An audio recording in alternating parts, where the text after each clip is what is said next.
Welcome back to the Buzz on 82. So here's the question: how does a flower open? So at the beginning of the show, I was playing this song, right? Right. And you said, that's a great bridge, so I'll play it for you. It says, how does a flower open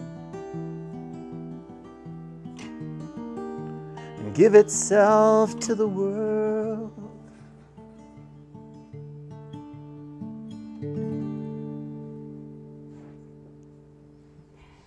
So I'm sitting here with Randy Mandel. He is a native plant expert. He is the owner of Peach Valley Orchards. And he is the expert on native plants. And how does a flower open? Well, again, we're going to run into the difficulty of linguistics because technically it's a sodium-potassium pump working across a membrane. But that's just simple linguistics. That doesn't work. Philosophically, a flower opens because it wants to. Oh. And philosophically, we try to use the limits of language to describe that. But we're just wrong, because every time you say that something's a certain way, you've missed something that actually is behind it. So you're probably capturing more by saying a flower opens because it wants to than some silly sodium-potassium pump across a membrane thing. So how do you reconcile that when the sodium-potassium levels in the soil are increased? Because of, why would sodium-potassium levels increase? Well, there's a lot of reasons, especially here in the valley, because there's a lot of alkalinity. Right, and salinity. And salinity. So poorly, right. might be the answer, is the more that you run or the less that you run across an optimum, the flower is going to do poorer than if it was in the middle. We always aim towards the middle. Right. So what are some plants that optimally open here? What are some native plants? And what are native plants? Let's just start with that, because we don't even, so many, I used to think that the tamarisk were these beautiful flowers that bloomed on the river until I found out that they were destroying it. Bad, very bad. Exactly. So what are native plants? A native plant, at least how we describe it normally in science or in some of the lectures I've done, is a plant that was already pre-existing on the continent before European personage showed up. But you can have local natives, you can have site-specific, or you could have native to a country, native to a continent. Native is such a nebulous term. So normally I use a plant that was found in a certain place at the time that European peoples showed up as the result of the combination of living and non-living factors. Okay.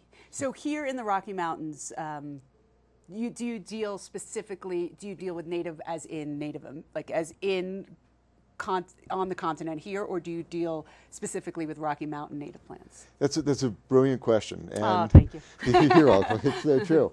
Because to me, and this really ties into this greater philosophical question, native is a sense of place. It's a sense of belonging. And what led me into this, it's a roundabout way of answering this question, was realizing that the plants that were found in a place were the ones that belong there. And every time you try to do an artificial construct to get something to survive that hadn't really evolved there, you were tweaking it. And if you just used the stuff that should be there in the first place, it was going to thrive because it would co-evolved under the conditions that were endemic to that area in the first place. So what are some plants that are endemic to this particular region? Well, it's interesting because there's been so much manipulation of this valley. You can look at the roaring fork and the willows and the alders and the birch that were found up through here. This valley at one time was actually covered with a lot of ponderosa pine, but then when the pioneers came in, it was a great thing to make a house or a railroad out of. Ponderosa pine. Oh, they smell great, like vanilla. Oh my God, they smell like, oh yeah, butterscotch. Yeah, I love it. I love it. Baby diapers. Yeah, I'm going to go with butterscotch. That's vanilla. But as you get into the high country, there's things like columbine and things like paintbrush. There's a great homeopathic that's found all through the flat tops through here. Osha, it's so much better than echinacea. I rarely get colds, and the reason I rarely get colds is I eat Osha every day. Right. So my question is, where does it what are the boundaries? Because I spent a lot of time in the desert of southern Utah, and those are a lot of the same plants. But that's desert, that's low. I mean, it's still at 5,000 feet, I guess. So is it determined by the topography? I guess it's of course by the topography, by the elevation.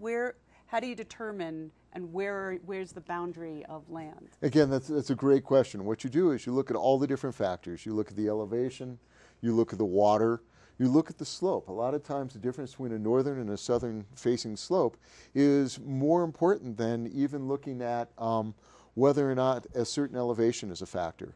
You look at the soil, the microsite characteristics, how much alkalinity or salinity or metals.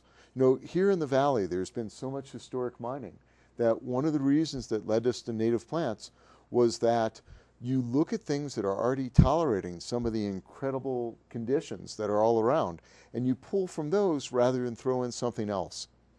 But sometimes, like you look at Highway 82, the site has changed so much from what it once was that you can't put what used to be there back in because it wouldn't belong anymore. If you're dumping 22 inches of water off an overpass into an area that had 12 inches, obviously you got to tweak the model some. Right. I'm still stuck on the metaphorical question because I'm a transplant myself. You're a transplant from Minneapolis. You're a transplant.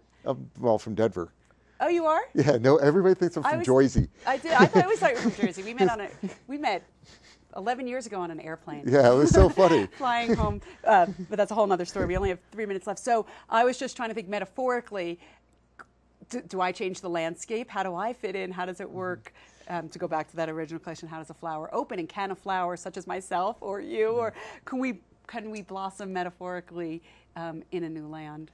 It's all about the sense of place. I like to quote Buckaroo Banzai, home is where you hang your hat. Love that movie. Yeah. So we have about 2 minutes left, Randy, and let's do a quiz. And since we have a guest, will you be our guest and do a quiz? Yes. On native plants. Oh, here's one. Can you name this native plant? I would think that's a beautiful flower. Perfect. And the answer is? The answer is alpine paintbrush. And these are all of our quizzes take place locally. These are all local. Okay. Number 2. No, this is sort of like jaywalking. I like to call it Ralph. Okay. That's actually a broad-fruited burr reed. Broad-fruited burr reed. That's a hard one. So that stuff is the stuff that gets stuck on your clothes? Well, it's in wetlands, and you almost never see it because the cattails drive it out, but it should be here. But we can talk about how we can eat cattails, because I know how to do that. Oh, they're yummy. Yeah, when you're starving in the desert. This one, oh, that's gorgeous. That looks a little bit like the Minnesota state flower, lady slipperish kind of thing. It's exactly what it is. Right yep, we got one. This is Larry Slipper, Lady Slipper, Calypso bulbosa. We have 1 minute, so let's just.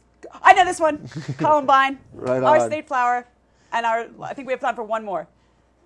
Oh nope, that's it. That's us. Oh, awesome. So, let's just in 1 minute, how do you get more involved, and how do we find out about native plants, and if you want to use them because it's in your landscape, especially now in drought season, or does that make sense? It does. The best way to get more involved in native plants is to look at outlets, whether it's the Aspen Center for Environmental Education or the Roaring Fork Conservancy, or some of the great work that's going on with David Hamilton. It's getting involved in the local volunteer projects that are going in and fixing the things that have historically been there through coming together as a community and kind of putting your heart and your back into it, which is why these are the perfect guests to talk with today. Great. Planting the seeds, making the seeds, feeding them with the seeds. We started with Rumi, with how does a flower open and give itself to the world. Rumi also says, what was said to the rose that made it open was also said to me here in my heart. I hope the Roaring Fork Valley blooms this spring. Here's to the Roaring Fork on. Valley blooming this spring. Thank you to my guests, both of you, Randy, and thank you, Paul, and thank you, Ashley, for being on the show, and thank you so much for tuning into the Buzz on 82. I'd like